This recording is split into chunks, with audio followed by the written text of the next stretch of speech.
With Boeing, Airbus and Embraer all pulling out of supplying Russian airlines with planes and parts, all three are staring down the barrel of a potentially empty order book in the country.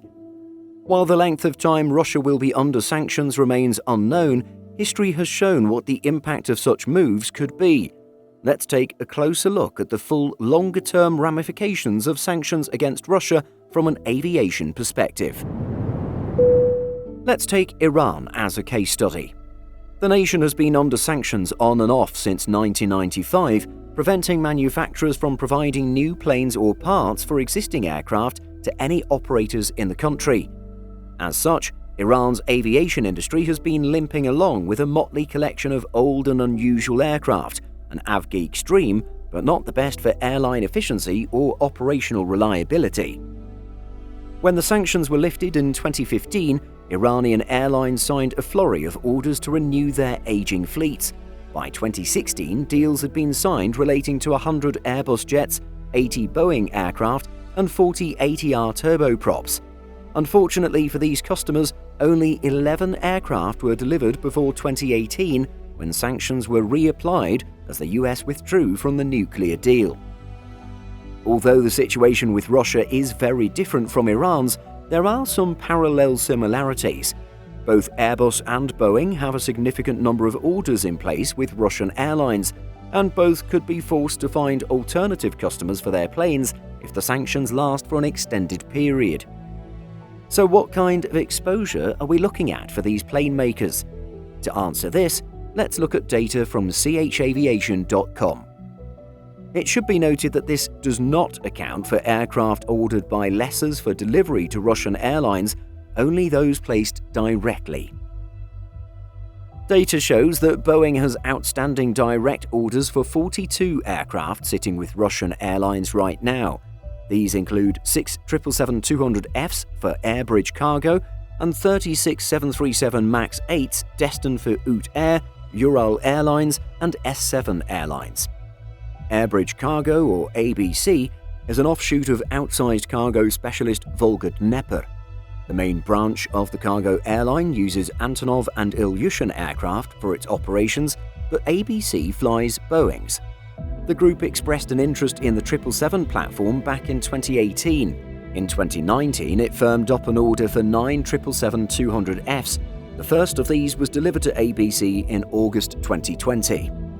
While some parts of that order have since been subject to sale and leaseback transactions, 6 aircraft remain outstanding. According to CH Aviation, these are not planned for delivery until 2024-2025. It's possible that the situation will have eased before these delivery windows roll around, but of course, it's difficult to know at the moment. More of a problem for Boeing are the many 737 MAXs headed to Russia. The biggest headache will be UT Air, an airline with 28 737 MAX jets on order. The carrier originally placed an order for 30 of the new narrow bodies back in 2018, 6 of which were due to be delivered in 2020. These were critical to its future fleet for the airline, as it was replacing aging 737 classics, including its 26 737-500s. To date, UT Air has not taken delivery of a single 737 MAX, largely due to the prolonged grounding. It even had to lease some 737NG capacity to stay on its planned expansion course while waiting for the MAXs to arrive. Data suggests that the first MAXs were due to arrive in March 2023, delivering regularly through to December 2027, when all 28 would be handed over. In terms of imminent deliveries, both S7 and Ural Airlines were expecting 737 MAX arrivals pretty soon. Ural Airlines only has 2 on order from Boeing, both of which were earmarked to arrive in March 2022. At least 2 have been spotted on flight testing around Boeing Field in recent weeks. S7 Airlines was the first to fly the MAX in Russia, taking delivery of its first in October 2018. It has taken delivery of another one since, and according to data, has 6 more due to arrive. While not all had estimated delivery dates applied, at least 2 were expected to be delivered before the summer. Again, these almost completed aircraft have been spotted around Renton in recent weeks. Airbus has a smaller but no less significant exposure in Russia. It has a total of 22 aircraft listed by CH Aviation as being destined for Russian airlines, a large portion of which is its flagship wide-body, the A350. Airbus's biggest Russian customer is Aeroflot, which has 13 A350-900s on order. It has already taken delivery of 9, the latest of which was delivered to Moscow on February 24th.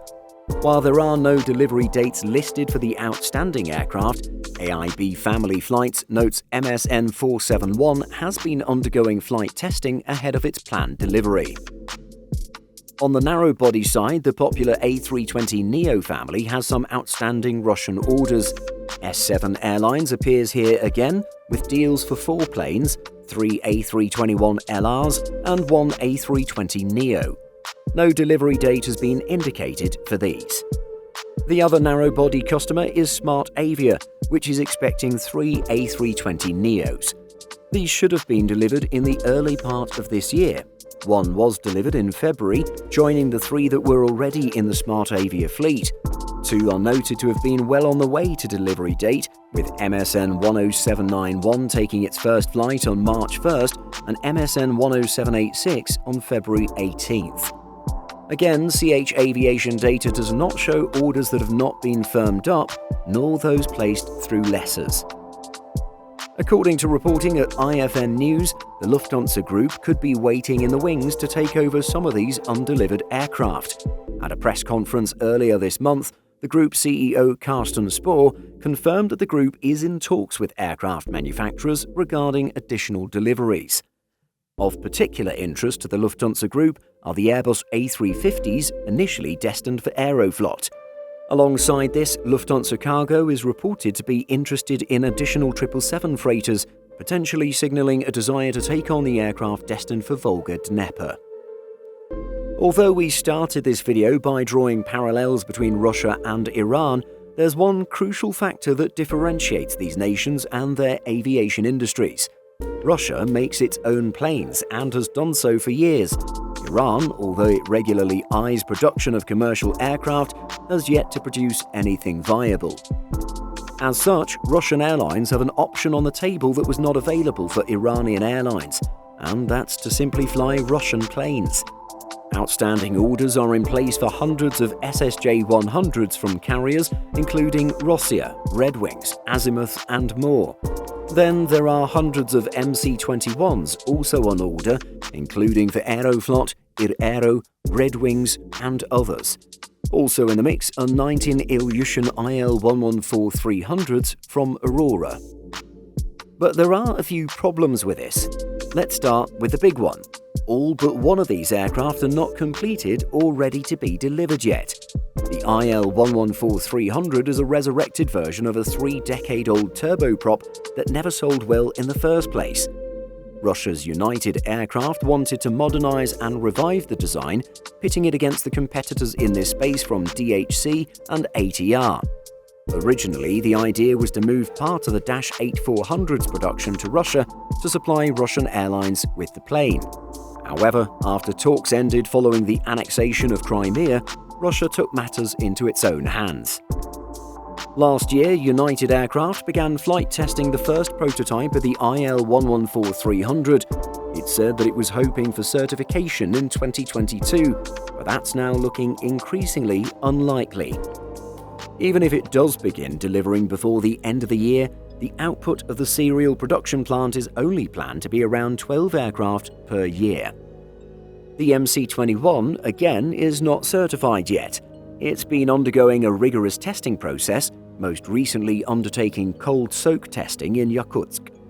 Things are moving forward on certification, but it's a slow process.